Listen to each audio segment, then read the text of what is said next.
फिर उन्होंने एक लाइन कही कि यदि ऐसा नहीं होता है तो फिर मुझे ये मत कहिएगा कि मम्मी मम्मी मेरा चॉकलेट छीन के भाग गया। 18% मुसलमान के सामने जब दो लोग खड़े होंगे, जिसमें एक आरजेडी का होगा, दूसरा एमआईएम का होगा, तो कंफ्यूज करेगा। उस मुसलमान वोट बैंक को लेने के लिए ये बेहतर होगा कि आप एमआईएम के साथ टाई अप रखिए, 5-7 सीटें जो एमआईएम मांगे उसको दे दीजिए और आप अपनी सीटों पर चुनाव लड़िए।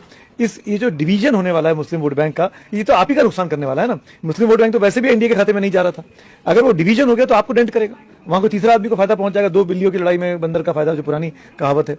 तो मेरा अपना मानना है, अगर मैं तेजस्वी यादव हूं, अगर ओवैसी मुझे चिट्ठी लिखेगी मैं बात करना चाहता हूं और आपके पास मेरे पास वो ताकत है, तो मैं उनको एंटरटेन करूंगा, मैं बैठूंगा, मैं बात करूंगा, मैं समझाऊंगा, मैं जानना चाहूंगा कि आप कौन सी सीटें लड़ना चाहते हैं, कौन कौन से कैंडिडेट है आपके पास और क्या आपकी रणनीति है। क्योंकि अगर ओवैसी के आने से डेंट आप ही को लगने वाला है और किसी और को नहीं लगने वाला है। तो ये प्रैग्मेटिक अपील और प्रैग्मेटिक सोच रखनी चाहिए।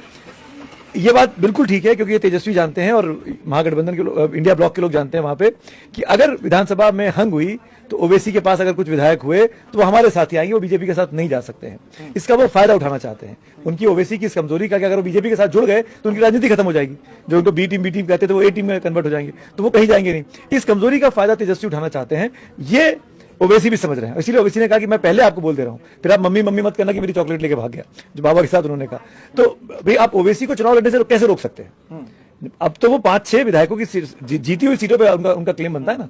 इसीलिए मैं कह रहा हूं कि तेजस्वी को बड़ा दिल अपनाना चाहिए। अगर अपनाएंगे तो मुझे ऐसा लगता है कि उनका फायदा होगा, नुकसान तो नहीं होगा। देखिए 18% वोट है, पिछली बार वो 20 सीटों पर लड़े थे, 5 जीते थे और 4 सीटों पे वो दूसरे नंबर पे थे।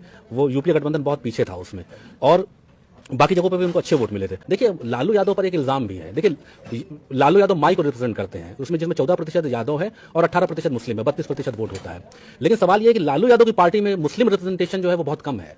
आप जब सरकार आती है तो डिप्टी सीएम उनके बेटे बनते हैं, उनके number 2, number 3, number 4, number 5, number 6, number 7, 8, 9, 10 number तक के नेता जो है वो सब जो है उन्होंने मुस्लिम को रिप्रेजेंटेशन नहीं दिया है। जो उनके सबसे सीनियर नेता थे अब्दुल बारी सिद्दीकी, वो कहीं दिखाई नहीं देते हैं। तो देखिए असद ओवैसी इस बात को समझ रहे हैं कि भाई देखिए आप यादव और मुस्लिम की पॉलिटिक्स कर रहे हो, लेकिन आप मुसलमान को कहां दे रहे हो जगह। तो ये उनके ऊपर आरोप है, ये लालू यादव के ऊपर। तो इसको असद ओवैसी भुनाना चाहते हैं, इसलिए वो ये सब जो आप झुके हुए दिखाई देते हैं, जो लेटर लिख रहे हैं, जो बार बार कह रहे हैं, वो मैसेज दे रहे हैं कि देखो हम तो तैयार हैं, ये हमको नुमाइंदगी देने को तैयार नहीं है।